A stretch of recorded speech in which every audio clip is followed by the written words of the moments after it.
অন্তর্বর্তীকালীন সরকার গঠিত হয়েছে বেশ অনেক দিন হয়ে গিয়েছে। আজকে আহতদের যে আমরা সারা ঢাকাতে আমরা যে চিত্র দেখেছি এবং বাংলাদেশের বিভিন্ন জায়গা থেকে যে চিত্রের খবর পেয়েছি, এতদিন পর্যন্ত আহতদের আন্তর্জাতিক মানের সেবা নিশ্চিত করতে না পারা এবং তাদের জন্য পূর্ণাঙ্গ একটি তালিকা করতে না পারাকে আমি এই অন্তর্বর্তীকালীন সরকারের প্রথম ব্যর্থতা হিসেবে চিহ্নিত করতে চাই। কারণ এই অন্তর্বর্তীকালীন সরকারের উচিত ছিল শুরুতেই এসে যারা আহত হয়েছে এবং শহীদ হয়েছে তাদের জন্য আমাদের যেটাকে আমরা বলি ওয়ান স্পট যে সলিউশন, অনশট যে সলিউশন, এই অনশট সলিউশন নিশ্চিত করা। কিন্তু আমরা সেই জায়গায় দেখেছি আজকের এই দিনে দাঁড়িয়েও আমরা পূর্ণাঙ্গ আহতদের কোনো লিস্ট পাইনি, পূর্ণাঙ্গ যারা শহীদ হয়েছে তাদের লিস্ট পাইনি। আমরা ছাত্রদের জায়গা থেকে আমরা অক্লান্ত পরিশ্রম করে যাচ্ছি, কিন্তু একটা বিষয় মনে করে দিতে চাই, আমাদের কিন্তু কোনো অথরিটি নেই। এই যে আপনারা যে দেখছেন ট্রাফিক পুলিশ নিয়ন্ত্রণ করছে শিক্ষার্থীরা, বা আমরা বিভিন্ন হসপিটালে ছুটে যাচ্ছি, বিভিন্ন ধরনের আইনশৃঙ্খলা পরিস্থিতিকে স্বাভাবিক করার চেষ্টা করছি, এটি কিন্তু পুরোটাই হচ্ছে স্বেচ্ছাসেবীমূলক একটি কাজ। এখানে কোনো ধরনের আমাদের পলিটিক্যাল অথরিটি নেই, আমাদের আইনগত কোনো অথরিটি নেই। সেই জায়গা থেকে এই গভর্নমেন্টের কাজকে ত্বরান্বিত করার জন্য আমরা আমাদের জায়গা থেকে চেষ্টা করছি।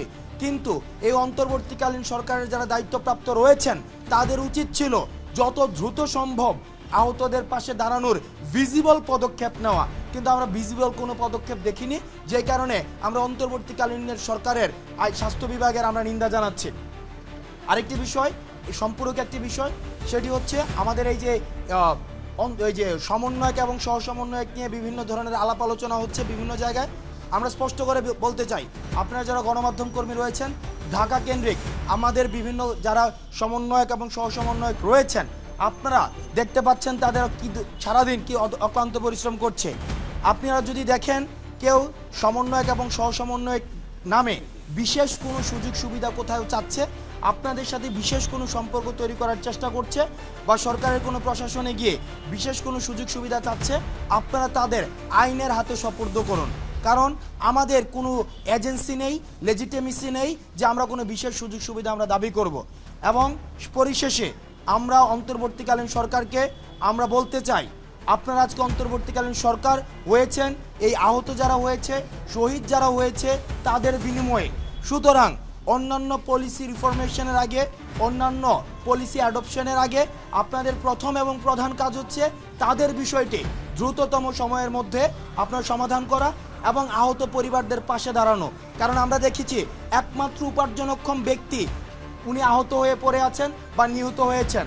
সুতরাং আমরা আর অ্যাসপাইরেশনাল স্পিচ শুনতে চাই না, বড় বড় গল্প শুনতে চাই না, এটা করে ফেলবো সেটা করে ফেলবো শুনতে চাই না, ব্লেমিং টেগিমের গেম আমরা শুনতে চাই না, দোষ এর ঘাড়ে ওর ঘাড়ে চাপানো, আওয়ামী জামাত বিএনপি ফেসিবাদের উপরে দোষ চাপানোর যে ব্লেমিং টেগিংয়ের যে বিষয়টি, সেটি আর আমরা শুনতে চাই না।